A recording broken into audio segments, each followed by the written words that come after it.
Magandang araw po mga kawangis ko kung saan solo ka man ng mundo. Ito ang inyong lingkod, Anton Olson. Sa mga kapwa ko OFW John sa Middle East, Yumkin Said. Sa mga nakasubscribe na sa akin, Shukran Kater. Sa mga hindi pa dyan nakasubscribe, please lang subscribe nyo naman ako dyan. Ngayon mga kawangis ko, ang ganda ng pag-uusapan natin dahil ito naman si Trilileng, si Trillanes, nako. Nananaginip ng gising. Tignan mo, ang layo-layo pa naman ngayon. Ngayon po ay 2026 pa lang. 2026, ibig sabihin 2026. Mayroon na siyang mga manok na mayroon na siyang manok sa presidential na pwedeng ipanalo daw sa 2028 election. Kailangan daw magtandem si Risa Ontiveros at Bam Aquino, kung hindi si Torre or si Jumbek Remulla, para tuloy-tuloy daw ang tagumpay sa 2028. 'Di ba? Kung di siya may sayad sa utak. Kasi nga parang pilit niyang parang pilit niyang gagawa ng paraan. Paraan para manalo yung si Risa Ontiveros at matalo si BP Sara. Papailan niya ngayon ng kaso yan si BP Sara ulit ngayon. Pati yung yung ang lumabas na survey, 'di ba? Naku, titignan na naman niya ulit kung bakit bumagsak si BBM. Pero dati galit na galit siya kay BBM, di ba, si Trilileng? Galit na galit. Ngayon, gusto niya magsanib pwersa ang kakamping at ang mga dilawan. Gusto nila magsanib pwersa para daw matalo si BP Sara. Ito, panoorin po natin ang kanyang mga litanya ni Trillanes. Paraan para masigurado yung tagumpay sa 2028. Kung magsanib yung puwersa ng Marcos Block, yung admin, at saka yung middle forces. Whether it's Sara, Risa, Sara, or Bam Aquino, or Sara and General Torre, tapos three-way race, isama mo si John B. Remulla. Di ba? Oh. Kung si Lenny, hindi Lenny, nasa pa ba? Yan ang pinupush ng iba pa rin. Nagsabi kasi siya na hindi na raw siya tatakbo. So, unless she says otherwise, edi doon lang. Doon lang. Pero isasama pa rin siya doon sa long list. Kasi yun yung palaging nakikita ng mga Hindi naman ito mga commission surveys, yung mga scenarios, hindi naman ito pinapublish kasi for strategizing purposes ito. So doon pa lang natin makikita and doon natin malalaman kung anong impact ng head-to-head kung dalawa lang ang kandidato parang noong 1986 or kung three-way race ang mangyayari. Base of supporters ni Sara Duterte. Meron yung fanatics at meron pa rin yung mga moderate to light supporters niya. Na lang, yung iba nadadala lang ng bandwagon, yung iba name recall, meron yon. Yun ang target natin. At eventually, huhupa yun, mababawasan yun. Kasi approval rating ito, not voter preference. In a few weeks, magkakanda kami ng survey para makita na natin yung baseline for 2020.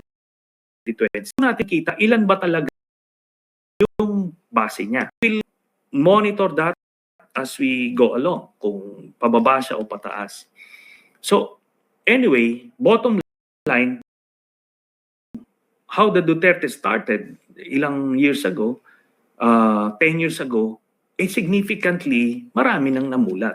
Kaya, that gives me hope na pa rin tayo. We can get this thing by 2028. Okay, dudasyon man. 2028, meron kaming mga scenarios na gagawin head-to-head. So, head-to-head in a three-way race. Na divisions ng political spectrum, apat na bloke. The Marcos Block, the middle forces, ito na yung mga kakamping, dilaw, iba pa, yung mga namulat. So, middle forces. And finally, yung non-aligned. Yung mga walang inclination, nakafocus. ano yan, siguro nasa 15 to 20% din yan na talagang game changer yon. Hindi ito yung diba, nakita mababa na yung ratings ng Marcos administration. But if you look at the approval rating and saan ang gagaling yon, doon pa rin doon sa mga solid north, mga base nila. And hindi mo makukuha yon. Kunyari, magsabihin mo, tayo na lang mag-isa. Three-way race yun. So, ano bang mas maganda? O ayan, mga kawangis ko, di ba? Malinaw na malinaw sa sabaw. Di ba gagawa siya? Ang dami niya mga strategy, di ba? Ang dami niya mga strategize. May tinatawag pa siya mga head-to-head challenge. Yung parang ibig sabihin head-to-head challenge, yung pupunta siya siguro sa mga kabundukan. Gagawa siya ng kabundukan o gagawa siya ng kalukuhan. Ang dami niya mga ang dami niya mga plano ang Kulukoy na to. Ang daming plano ni Trillanes para hindi lang manalo ang mga Duterte. Bakit sila? Bakit na takot kayo sa mga Duterte, which is BBM administration naman ngayon? Si Duterte wala silang position ngayon. Vice President, mas malakas ngayon ang BBM administration. Sa kanila yung pera ng taong bayan. Pero ang binabakbakan ninyo ay si BP Sara. Sana hindi matalo at hindi manalo sa 2028 election. Kasi alam nyo naman kasi ang mangyayari kapag if ever na manalo si BP Sara, nako, baka iuntugin yung mga ulo nyo, baka kulungan ng bagsak nyo dahil sa panggigipit nyo sa kanya. Ito naman si Trillanes, kahit hindi nanalo sa politiko, sino kayang nagbabayad nito? Parang pabalik-balik na lang siya Parang hindi na nga nanalo to sa pagka-mayor to Sino kaya nagbabayad nito para magngaw-ngaw na magngaw-ngaw? Kung gusto mong tulungan si Risa Ontiveros, si mga virus na yan, o kung si Bam Aquino, kung sino pa yung Poncio Pilato, problema mo na yan. Huwag mo na sabihin sa publiko dahil unang-una hindi naman kami interesado. At ang hilig niyong gumamit ng taong bayan. Anong taong bayan? Hindi ako kasali doon sa mga ginagawa mong mga kabulastugan. Kaya, si Risa Ontiveros, naka, tuwang-tuwa. Tuwang-tuwa naman natatakbo bilang presidente ng Pilipinas.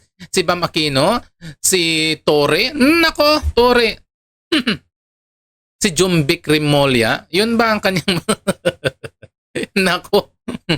Baka butuin lang sila kanilang mga distrito. Tandaan nyo, laki-laki ng Pilipinas. Yan, nabubuto po ay taong bayan sa bayang Pilipinas. Pero kasi nga, binabagsak nyo masyado yung mga Duterte, kung ano na lang mga panggagagawang ginagawa nyo sa kanilang pamilya. Pero ang gumaganti talaga taong bayan na rin, yung nagtatanggol taong bayan na rin sa mga Duterte. Kaya kayo diyang mga sa politiko na may plano pang tumakbo diyan sa mga sa mataas na posisyon,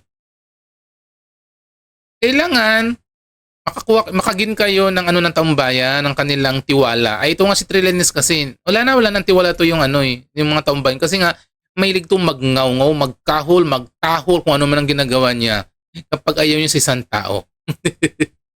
Kaya yan muna mga mga kawangis ko sa mga kapwa ko OFW. Sa mga hindi pa dyan naka-subscribe, please subscribe my channel. Sa ngayon, masalam.